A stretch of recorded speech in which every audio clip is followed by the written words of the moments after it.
Do we all love design? Yes? We love it even more after being at Indie Design, yes? Yes, great. Okay, so I fell in love with design very unexpectedly about 20 years ago because I graduated from Harvard Business School and thinking that I would be working in the family business when my father asks me to run our office furniture business. Very quickly, I realized that office furniture involves a lot of design, yes. And did Harvard Business School teach me anything about design? No. This was 20 years ago. I think things have changed since then. But I realized, obviously, that I was interacting with a lot of designers. We had our own team. We had furniture designers, people in graphics, color, communication. And so I had to learn this industry really fast. And I really enjoyed it. But what I also realized was that there was a huge difference between what my clients were saying and what the designers were saying. I think you all know that clients and architects speak different languages, yes? So I realized that clients are speaking the language of budgeting, processing, timelines, efficiency, space utilization, and architects are speaking a different language of form, function, workflows, materials. So there's a huge difference between these languages. And I thought there should be a way of connecting both of them together. And I had always enjoyed writing. So I started writing a series of case studies on design. And these became eventually a column in the Mint. And then, before having any formal education in design, I found myself becoming a design writer. So this was the kind of column that we ran for about 15 years. There were about over 100 CEOs featured in it. This is the office of Mr. Kumar Birla, whom I think all of you would have heard of. So this column started off as a way of saying, let's understand CEOs and let's talk about design, because business people want to see people at the center of a story. Today, we've been seeing a lot of design. Sudhir has been talking to us about how important it is to look at the economic impact of design. And what I was really trying to do was to connect business and design by putting a person at the center.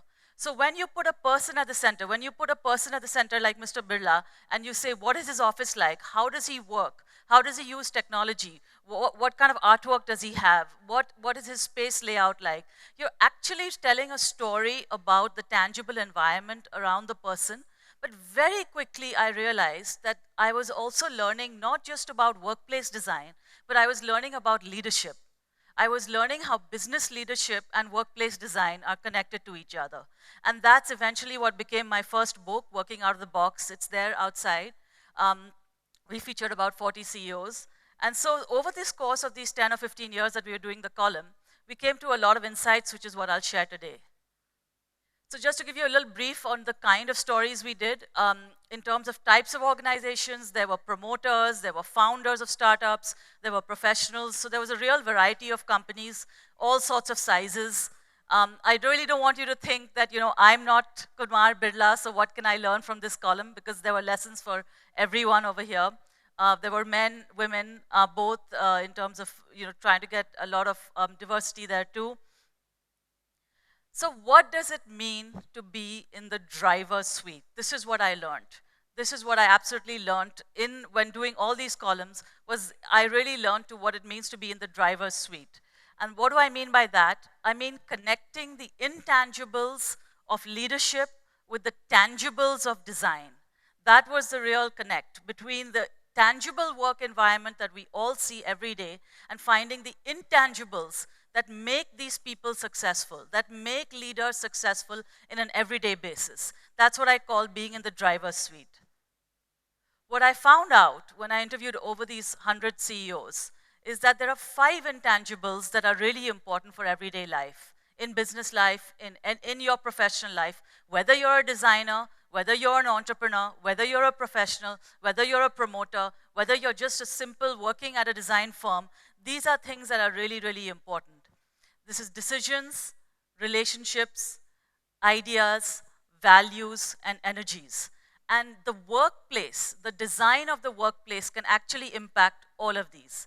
It's why I use the word drive, is that it's a bit like driving a car.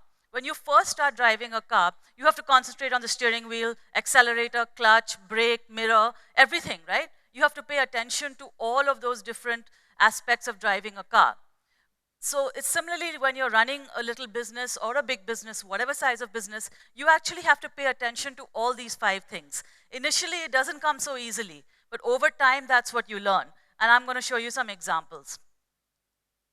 So decisions are the most important thing. I think anybody in a management position will understand is you are there to take a decision. Decision about what product to sell, what service to sell, what person to hire, what kind of strategy to pursue, what to call yourself, which industry to be in. You're there to take a decision. That's the number one thing, okay? And I'm going to show you how decision making and workplace design are connected to each other. And we're going to do this in an interactive way. Let me show you. I'm going to show you a quote. I'm going to give you an option of 2 names, and you're going to tell me who you think said this quote, okay? So this quote is by one of the CEOs I met. 5 years ago, I undertook the exercise of looking at my emails. I used to get a lot of emails. Now I get very few, about 40 emails in a day. Do we think that Nandan Nilekani made this statement, or do we think it's Chandra of Tata Sons? You can just say it. You just have to say it loud. Nandan? Chandra? Anyone for Nandan? Nandan Sam? Okay. So this is actually Chandra who made this statement. This is his old office. And the reason I say this is because he said that, look, I am here to take decisions as a CEO. I'm not here to sit and answer emails. So the way I'm going to configure my day is by making sure that other people are also distributed, that decision making is decentralized, and I can also take the important decisions that I need to take. But he's using meetings and technology to help him do that. So if you see the design of his office, back then in 2010, he was the first CEO I interviewed for my column. 2010, he said, I'm using video conferencing, I use it 2 or 3 times a day.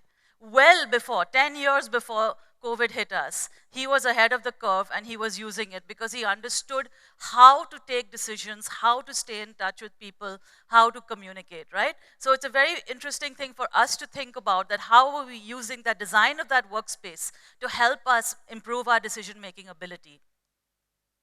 Relationships. I think we all understand we're all here today to build relationships as much as we are to learn and to meet people. So relationships within your team, relationships outside, relationship with your clients, your vendors, your partners, your suppliers, all of that is really, really, really important, right? Again, question, how does workplace design support relationships in the office? So this one, it's got a very unique vibe. It was conceptualized to make it very expressive. There's a huge level of energy and passion when we walk in. It's very collaborative. If there's one word that came up throughout these 10 or 15 years of writing this, it was collaboration. It's there in all its forms. So who's this? Is this the Paytm office or is this the boat office? Vote, everyone? Yes, it is boat. So that is Aman Gupta and Vivek Gambhir in their office. Extremely collaborative space. People are just bumping into each other.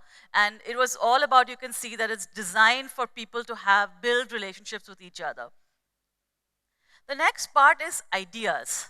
You know, this was a very interesting surprise to me. I think that when we think of CEOs, we often have this view that a CEO is going to be sitting in their cabin on this like little bit of an ivory tower. They're not connected. They've got this great vision or of a 5-year plan or a 10-year plan. I think that's where things have really changed when it comes to management, right? People are now thinking about what problems do I choose to solve? What purpose do I have?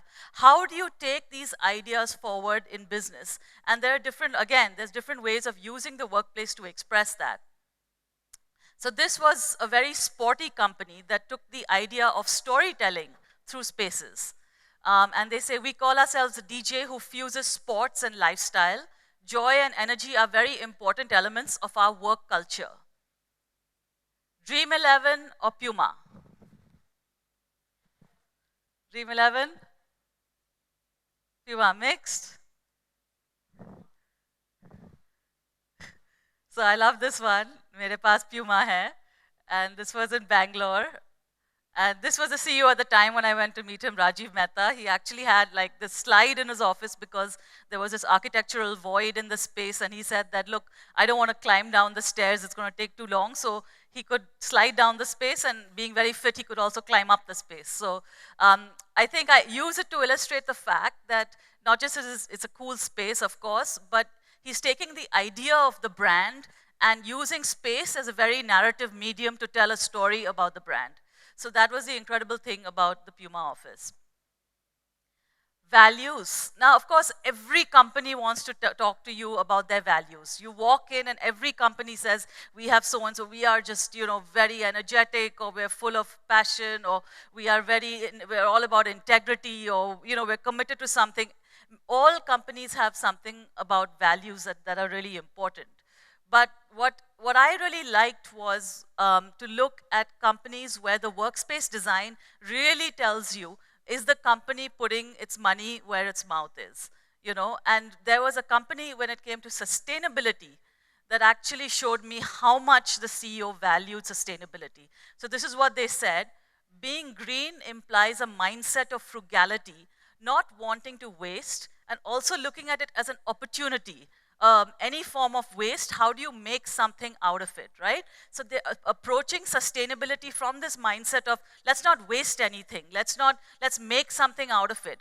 And so much so that they knew exactly what materials went into the construction of the building, how much energy was being used, what was the waste of the materials that weren't used. So they were really into that space. Very simple office, not a big company, but a very simple office. Do we think of this as being Thermax here in Pune, or do we think of it as this being Renew Power, the solar energy company? Sorry? Renew? Any takers for Thermax?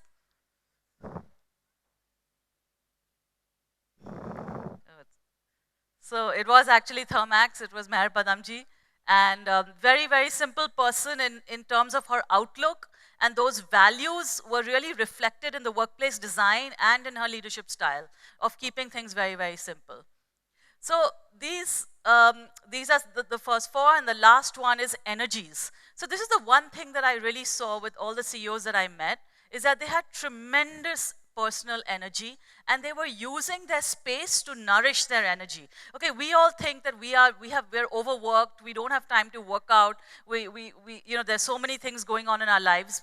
But one of the things I found about these people is that they all had personal hobbies and pursuits that they were following. It could be fitness, reading, spirituality, yoga, music, whatever it was, they were pursuing that, and the space, the office, was the source in many cases of that renewal. We think of the office actually being a place which sucks away our energy, but for a lot of people, the office was actually a space for that renewal. So I'll give you an example. Here's a CEO who likes reading a lot. Unfortunately, not as many of them as I would like to be, but still. I read on weekends, on flights, in the car, on my bike, in the gym. I always have a book in my bag, okay? So this CEO likes reading so much that they have this library in their office, and they even have quotes from from books that they've read that they've cut out and copied and put into these notebooks of theirs that they've kept. So do we think that this is Harsh Mariwala of Marico, or do we think that this is Anand Mahindra? Harsh? Why? Any reasons? So it's Harsh Mariwala. Okay. So I've given you an example of the ways in which design and business can be connected to each other for leadership and for success.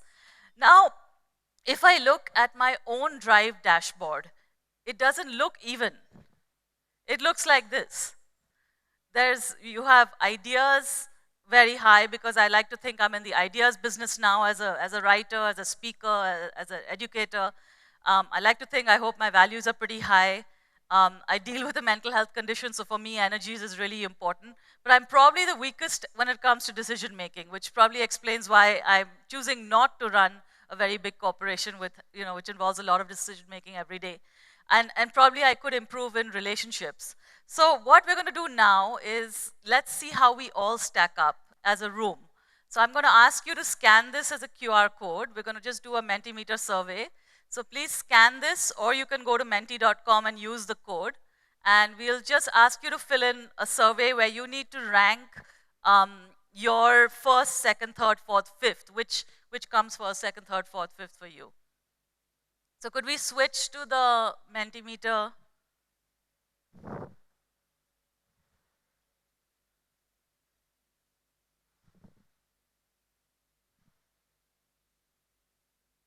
So how would you rank your drive? Let's see how the room keeps changing as they come up.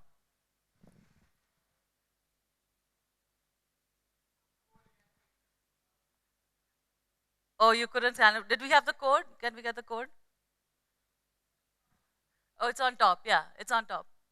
7154, if you can't see it, 7154 8823.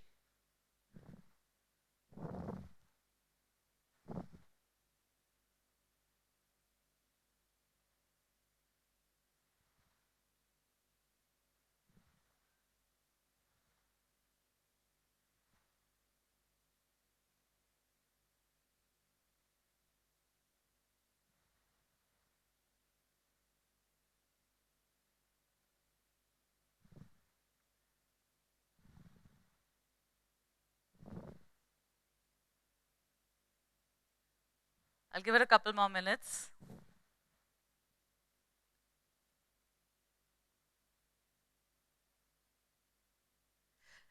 Yeah, so I'm really, really not surprised to see this, okay? I did this survey recently with a room full of women entrepreneurs who were running small businesses, and what do you think was the number one?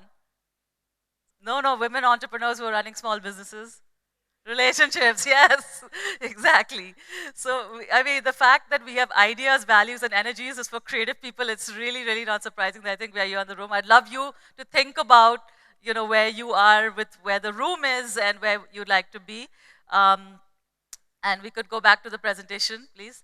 So it's very, very similar, I think, where I put myself. The real idea with something like this and with Drive is just that we need to get alignment.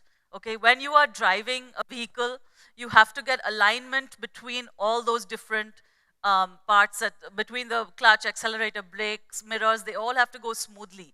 And similarly, when you're driving, these 5 factors need to be in alignment. I would love you to get a copy of my book for you to get a sense of how people make decisions, how people build relationships, because these are the things that often as creative people we don't do so much, right? And it's great that we are in a room which puts ideas, values, and so high up. So that's it for me. You can just stay in touch on any of these routes, and it's been fantastic talking to you and getting your participation. Thanks a lot.